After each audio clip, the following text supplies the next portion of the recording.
Welcome to the Her Voice Shines podcast, where we celebrate the power, brilliance, and resilience of women everywhere. I'm your host, Shanasia Washington. Join us as we share inspiring stories and insights from extraordinary women who have found their voice and are making a difference. Together, we'll create a ripple effect, illuminating the path to visibility and empowerment. Let's break barriers, shatter ceilings, and lift each other up. In each episode, we dive deep into the journeys of women who have turned their challenges into triumphs and their dreams into reality. Whether you're looking for motivation, guidance, or a community that understands your journey, you're in the right place. Stay tuned and remember, let your voice shine. And as always, we are back with another amazing episode of the Her Voice Shine podcast. As you know, I'm your beautiful host, streaming from the beautiful city of Houston, Texas. And it's the Her Voice Shine podcast where we bring you the most amazing guests. I don't skip on my guests. You should know from this track record. So today, it's no different. We waste no time. We bring our guests to the stage. They can give their name, where they're streaming from, and guess what? They jump right into that story. Without any further waiting time, here's our very beautiful guest for today. Hi, everybody. My name is Bessy Martinez, and I am streaming from the Austin, Texas area. I am a CEO and founder of the Latina Foundation, as well as a lifestyle brand called the Everyday Jefa. I primarily serve the Latina community. We meet them where they are, whether it's through community empowerment, personal development, and entrepreneurship. I'm originally from El Salvador, so I am a Central American immigrant to the U.S., but I've been here for many years.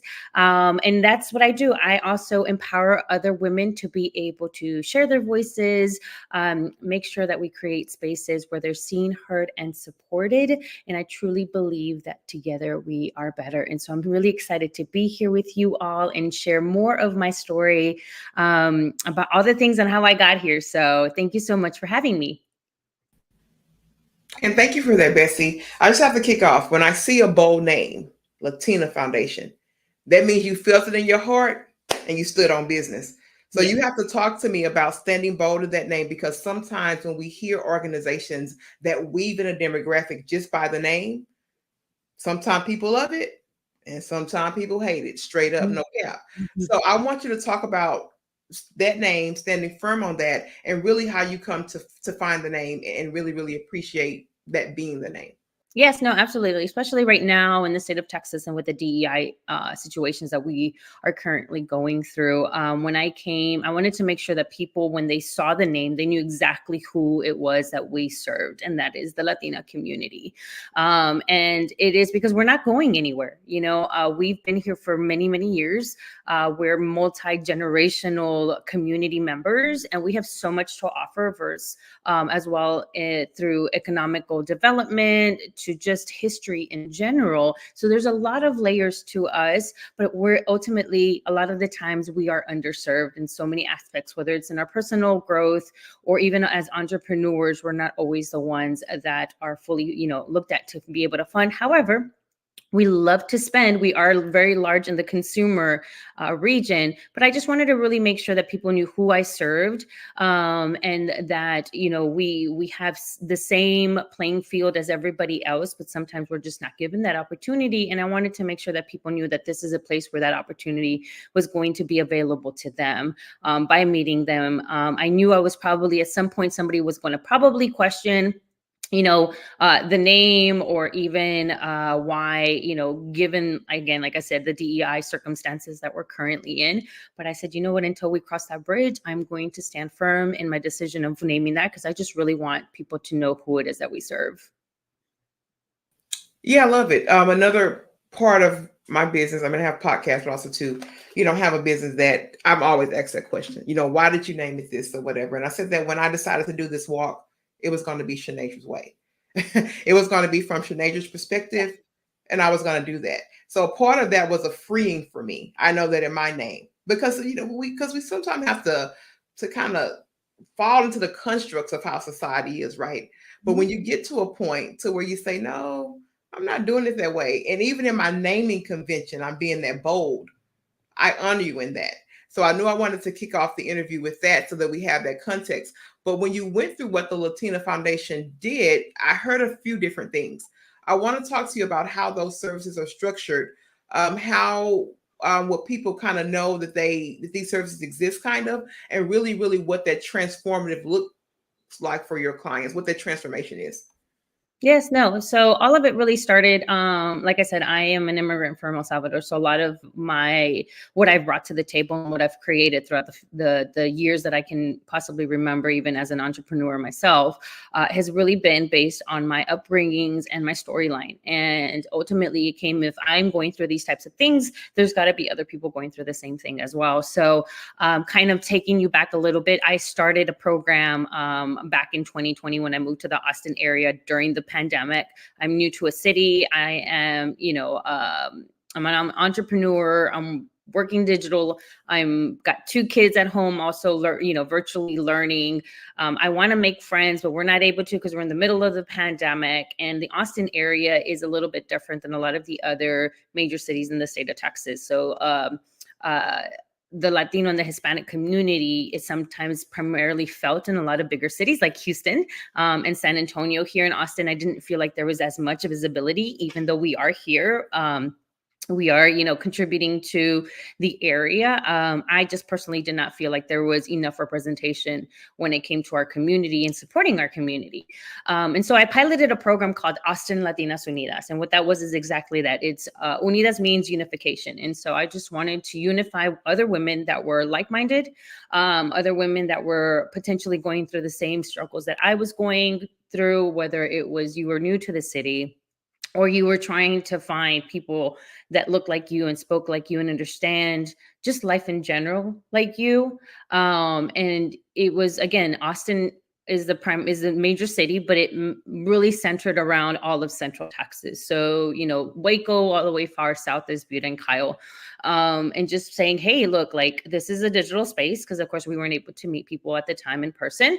Let's connect online. Let's kind of meet each other. And then until it's safe for us to meet in person, at least we've already started to make legway into having conversations and really talking about the things that matter to us, while building organic friendships and being authentically us, and so we piloted the program for about 4 years, and it has grown since then. It's become one of the safe spaces here in our area where women are just really able to come in without maybe necessarily explaining who they are and what they do. That kind of just happens naturally, I think. But we host anything from coffee meetups to book clubs to, we'll go out, girls' night out, dancing, anything really to just bring these women together and kind of allow them this space to just kind of let loose and not have to worry about the things that are happening probably on our daily lives.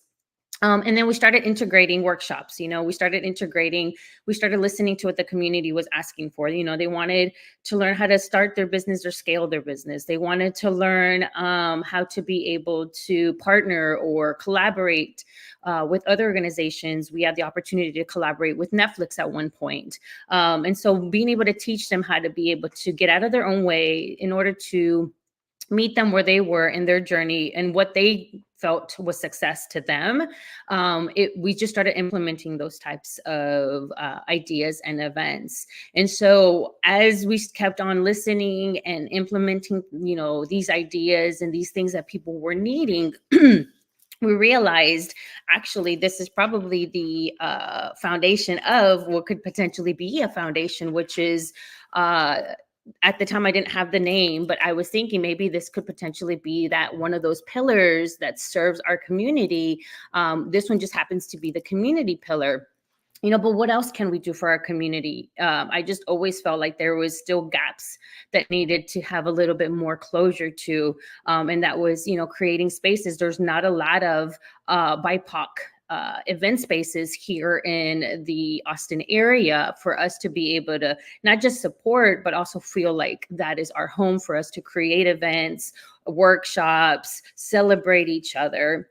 And so I kind of wanted that to be also another resource for these women, somewhere where they can continue to step in authentically themselves and all the good stuff. And so I said, you know what, I think the foundation is actually that thing that is going to tie everything together. So I launched the Latina Foundation with the idea of, okay, this is going to be the place where we continue to support the community. It may actually even be a little easier to get grants and funding that we need so that we can continue pushing these programs out there and supporting people where their need was.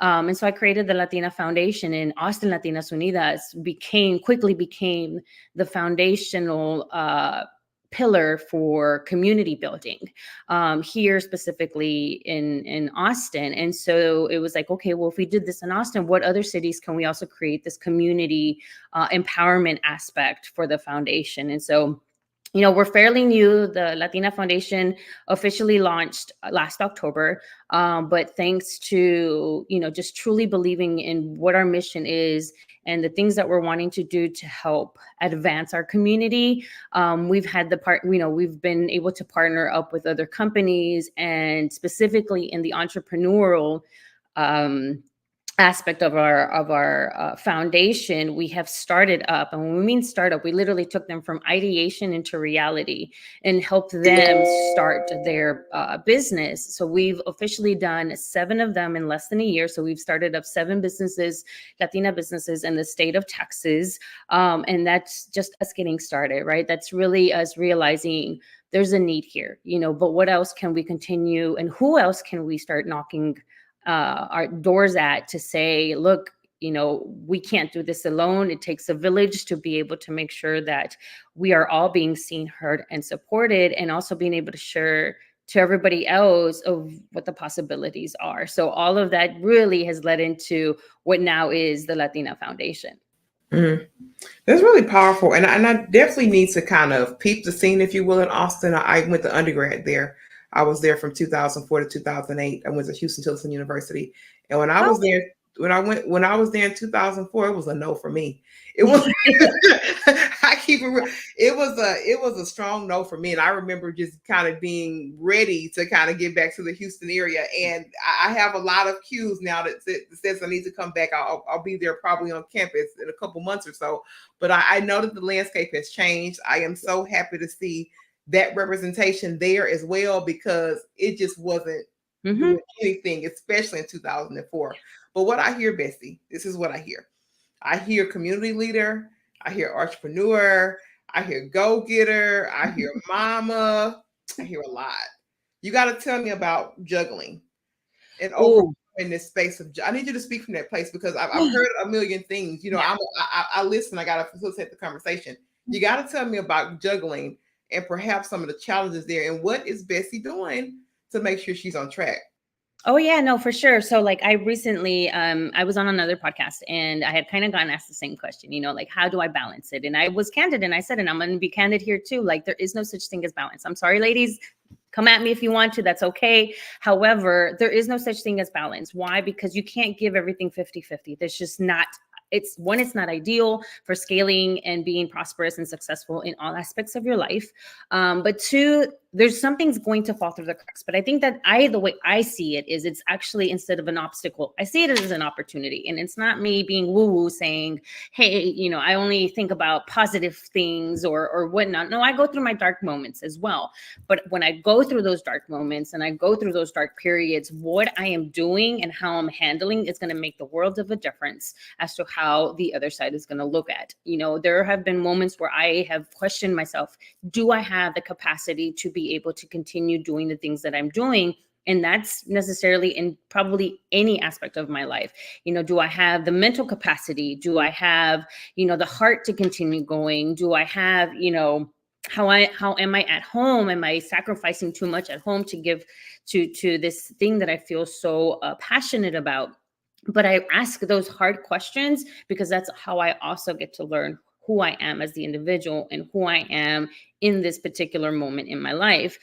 And not only that, the dark moments are only just very temporary, to be honest. It's just like, when it's storm season, the rain, there might be days where it rains for, 3-4 days. Eventually it's going to stop. The sun's going to come out, and, the grass is going to be literally greener because it got the water that it needed. those moments are the same moments for me, so for me it was boundaries, communication, and also giving myself grace. And I didn't know what grace meant. Like, it was the hardest thing. I've always been a go, go, go. I felt like if I was sitting in front of the TV, binge watching Netflix, that I could probably be using that time to work on a strategic plan for this thing that we have happening in the future. Or I could be spending, that time thinking of something to do with my family. But I realized that moment was given to me. I will never be able to take that hour that I spent in front of the TV back, because it's literally helping me mentally break away from whatever it is that I have going on. It is, I love watching movies. I'm a huge movie goer. I got the membership and stuff like that to go to Cinemark because I love, that is my way of breaking away temporarily from the reality of things. And it's not to say that it's my reality is horrible. It just helps me. The way my brain works is creatively release endorphins. Some people like to eat chocolates to kind of help with those endorphins, come up and stuff like that. And they feel so good. For me, sometimes watching TV or watching a movie that inspires me makes me feel good. Maybe it might be going to the movies, or maybe it's even going and, catching a show. I love music, all kinds of music, so those are the things that make me happy. And when I start to, pour into my cup and remind myself, I start to heal as well. I start to remind myself that when I was younger, I did not get the opportunity to do these things. I now get to do that. I mean, I think the pandemic truly showed us that tomorrow is not guaranteed. And I want to be able to live life the best way that I possibly know how to. And that's doing all the things that I love, whether it's in my profession, but also being able to show to my kids of what is possible, the hard knocks of life, as well as if you hustle and grind the way that you think it's best for you, the outcome on the other side is going to be rewarding.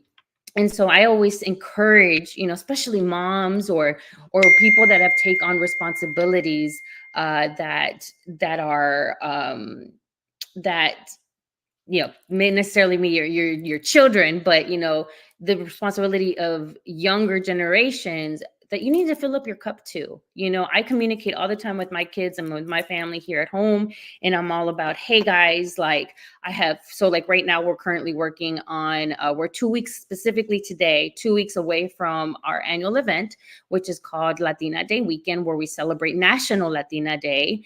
It's a 3-day production. And so they know when I start walking into the month of August, my time is very limited because I'm getting pulled in so many directions. However, let's make time for each other as well. Like, I'm not blowing you guys off. I think at this point, they've been around me long enough to know, I've been doing this for 4 years, that it's going to look different every single time. But we give each other grace, like, hey, or there might be a moment where I'm going through something really tough, and they'll come and they'll sit down. They'll be like, hey, mom, I know I can't fix your problem, but I'm here for you. I just, even a hug sometimes is just enough for me. So there is no balance. It's just really finding out what works best for you, for what you're trying to achieve, and give yourself grace along the way.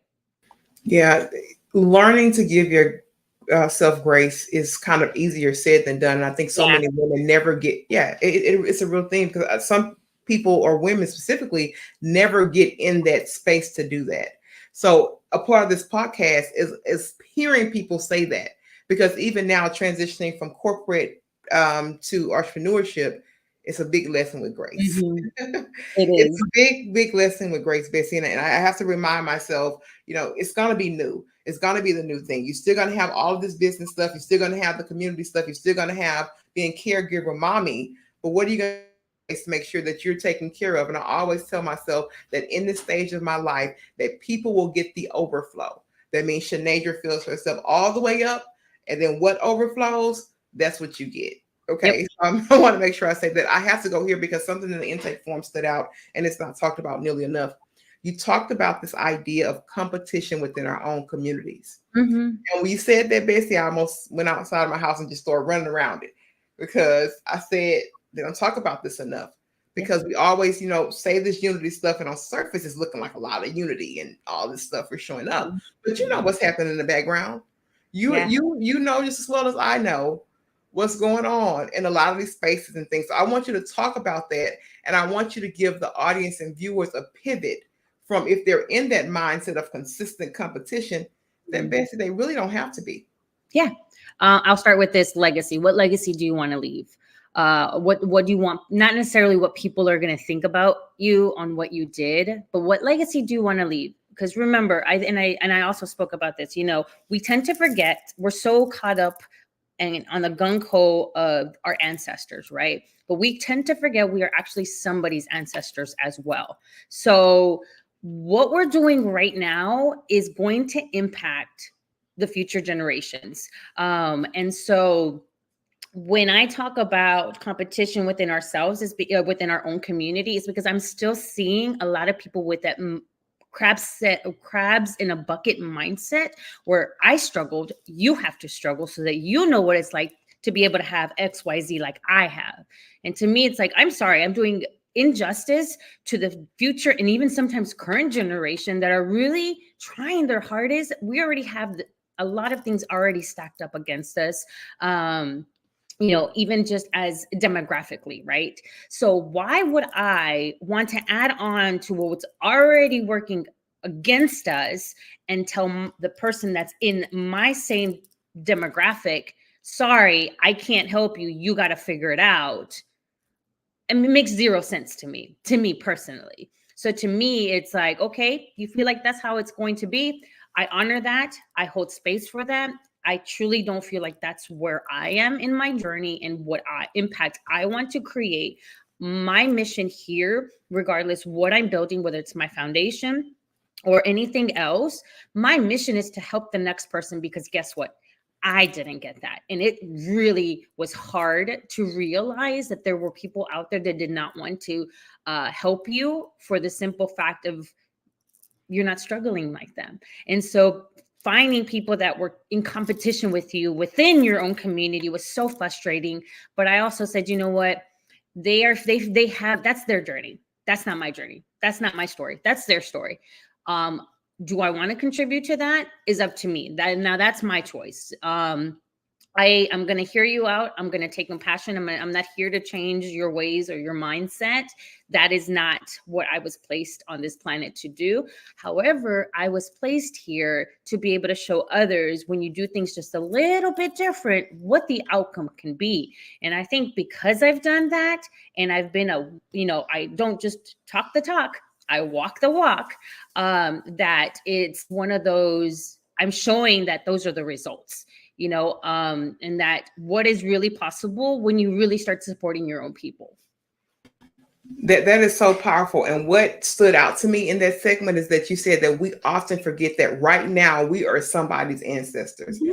And that is that's a shift there, because mm-hmm. if you know all of the things, they're the good things, right? We get from our ancestors, but there's some mud too. Yeah. And you know that you need to get more clarity, and we want a better thing. You have to be more intentional about your actions and how you're showing up. So thank you for sharing that, because I often this battle all the time with this competition. And I know specifically even in my community, it happens all the time. Then there's all these different things. And a lot of people don't talk about that in the business space. I always want to bring light to situations that people try to sweep under the rug, right? I want to ask you this, Bessy. You've already kind of touched on legacy, but we don't get to do this in every podcast show, but I always like to do reflection. I want you to think about the 25-year-old Bessy. I don't know what the heck Bessy was doing. I don't know where she was living. I don't know how she viewed the world. I don't know any of that. But if you can talk to her from your seat now, what specific advice would you give? And you can maybe just give her a message like, girl, look, I've made it here. And I've learned this, this, and this. And I aspire to do this, this, and this. But I think sometimes when we don't go back consciously and talk and look at our older selves, we forget those strides. So I wanted to give you a moment to go back and speak to her.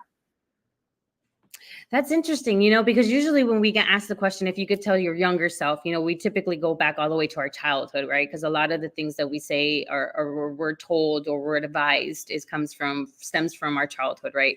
Wow. At 25, I was living in the Washington, D.C. area. And I think what I would have probably told myself is I needed to be a little bit more awake.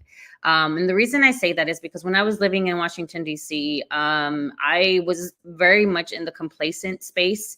I was really walking the journey that my mother had said that I needed to fulfill as the first in my family, which was, finish high school, go to college, get the job, get married, buy the house, have the kids. So I was very much trying to live that expectation. Because nobody told me otherwise. Nobody was showing me the ropes of what could possibly be different for my life. I would tell the 25-year-old Bessy that you need to, in order to really fully start living life the way that potentially could happen for you, you need to be curious. You need to be bold and be scared to start questioning things. I didn't question anything. I just assumed that this is the way life was supposed to be because that's what I was told, not that it was the wrong thing to do. It's just, I didn't know any different, and so I started surrounding myself with people that were very complacent, even at 25 years old with their life. They were living their dream, corporate America, getting that paycheck, just enjoying what was around them, and never really had an ambition to challenge not just the world that we lived in, but challenge themselves. Is this really my full potential? Is this really all I have to give? I didn't know what a creative was. I never saw myself as a creative, much less saw myself as a leader in community. I didn't even know what community was until I started, later in life. I started to learn more about that stuff. And that's because I started to question things. And so 25-year-old, I would ask her, what are you doing? Are you looking yourself in the mirror, and what you see? Not only is it, are you happy with it, but is this your full potential? Is this all you can give, or is there more? And if there's more, how are you going to figure out what that more looks like? Because I think sometimes I do wonder, I had my kids at my first child at 26. And so everybody asks me, you have kids. I'm like, if my kids were much younger, I don't think I'd be in this position. Just because it would have been even a little bit harder to be able to raise a family and do what I do. I think everything's about timing. And this was the time that I started to realize on what was going on to lead me to here was when my kids were already older. And time was a little bit different. But at 25, I was still single, no kids, no nothing, no really big responsibilities, other than of myself, but I don't think I gave myself the opportunity to challenge myself as to who I really truly was, and what does that higher self look like? See, that's good. And it's when you ask those questions versus the younger self, when you tie a specific age range, you can see those mindset shifts. So it's never this thing, and I have to be careful with that, Bessy, because I think one time I asked someone that, and that age that I proposed, just seemingly random, was tied to a very emotional time in their lives. So I always try to go, because even now, if I can go back to the 2020 Shanasia, right before I left corporate, there's something I would tell her then. So if we're not careful, we'll miss those cues. That's why I kind of play with the number just a little bit. We can't leave the show, Bessy, without you telling people how to get in touch with you, how to access the services, and really, really just where to find you and connect with you if they just wanted more information. So if there was one thing that I did at the very beginning is I figured out marketing. So I used to do sales and marketing. That was like the beginning of my career way back when. And so I made sure that I was on all digital platforms. So you can find me just about everywhere: Instagram, LinkedIn, Facebook, Bessy Martinez. That's B as in boy, ESSY as in yellow, Martinez with a Z. Instagram, it's the Everyday Jefa, because somebody actually coined me that. I wish I could take that credit, but somebody was like, you're doing it all. You're a mom, you're a CEO, you're a founder. but you're an everyday person. You know, you take your hoops up at the end of the day and just lay your little head, and you have the struggles like the rest of us. So I'm the Everyday Jefa, and Jefa in Spanish means boss. But yeah, LinkedIn, Facebook, Instagram, I'm all those places. You can find all of that information about the Latina Foundation as well on all those types of platforms, exactly the way I said it, the Latina Foundation. And yeah, that's where you can find me. I love it. Now, this is the part of our show, Bessy, where we cue to your final thoughts. If someone was just to skim over this and they just got this one snippet, what would you leave as parting words that really, really brings in the essence of who Bessy Martinez is? Go for it. Be scared to just go for it. Don't allow yourself to think the what ifs. Just do it. If there's something really truly in your heart, or in your that's been dropped and downloaded in your mind, there's a reason why it was given to you. It's because life is going to give you all the resources that you need, the tools and the resources that you need to execute. Just trust yourself, because you are absolutely 200% the person to execute. It wasn't given to your neighbor. This wasn't given to your parents. This gift was given to you. So it is up to you to be able to just go for it, and go for it scared. Surround yourself with people that want to uplift you and challenge you to be able to execute it, but just don't give up on yourself. That's good. I think that was absolutely beautiful. I just spoke yesterday. Do it scared. That's one of my favorite. Teenager, you're going to do it scared. Listen, when I tell you guys here, I never skimp on my guests. Bessy, you've been beautiful in this space. We thank you for your energy and everything you contributed to our amazing listeners and our viewers. This has been another fabulous episode of Her Voice Shines. You know, you can't leave here without me saying I love you. And also to remember to let your voice shine. And as always, we'll be back next time with another amazing guest. And we're out.